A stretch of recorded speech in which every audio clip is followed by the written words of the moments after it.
Right, ఇక విజయవాడలో AP PCC chief Sharmila మాట్లాడుతున్నారు. ఇప్పుడు లైవ్ చూద్దాం. రైతులు పండించిన దాంట్లో కనీసం 30% కూడా, కొన్ని చోట్లయితే మరీ అధ్వానంగా 15-20% కంటే కూడా ఎక్కువ కొనుగోలు ప్రభుత్వం చేయట్లేదు రైతు భరోసా కేంద్రాల ద్వారా అని చాలామంది రైతులు వాపోతున్నారని చెప్పడం జరిగింది. మరి రైతు పండించిన పంటను కొనాల్సిన బాధ్యత ప్రభుత్వానికి లేదా? మినిస్టర్ గారు కూడా పండించిన ఆఖరి గింజ వరకు కొంటాం మేము అన్న మాట అన్నారు అంటే దానికి కారణం కొనాల్సిన బాధ్యత ప్రభుత్వానిది కాబట్టి. మరి అలాంటప్పుడు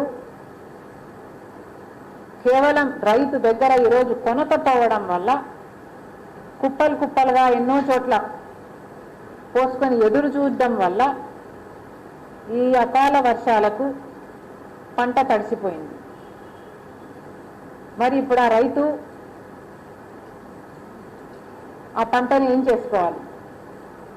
అసలు ప్రభుత్వము కొనకపోతే మిల్లర్ల దగ్గరైనా డిస్ట్రెస్ సెల్లింగ్ చేద్దామంటే మిల్లర్లు కనీసం 400 రూపాయలు 500 రూపాయలు మద్దతు ధర కంటే తక్కువ ఇస్తామని కోట్ చేసుకుంటే మరి చూస్తూ చూస్తూ రైతు అంత తక్కువకి ఎలా అమ్ముకోగలడు? ప్రభుత్వం ఏమో మిల్లర్ల మీద ఒత్తిడి పెడుతున్నాం అని ప్రభుత్వం చెప్తుంది, కానీ మిల్లర్లకి ఎక్స్పోర్ట్ డిమాండ్ లేకపోవడం వల్ల వాళ్ళు కొనుక్కోవడానికి ముందుకు రావటం లేదు. మిల్లర్లకు కూడా మార్కెట్ లేకపోతే వాళ్ళైనా కొన్న సరుకుని నష్టానికి అమ్ముకోలేరు కదా. సో ఇది కొనాల్సిన బాధ్యత ప్రభుత్వానికి, రైతుకు ధర వచ్చేలా చూసే బాధ్యత ప్రభుత్వానికి.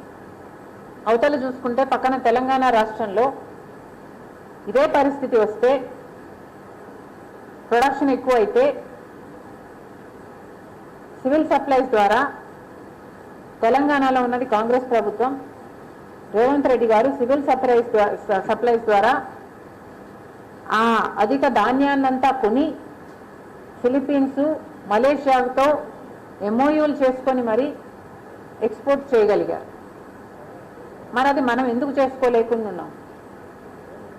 మనం పండించేది కూడా అదే ధాన్యమే.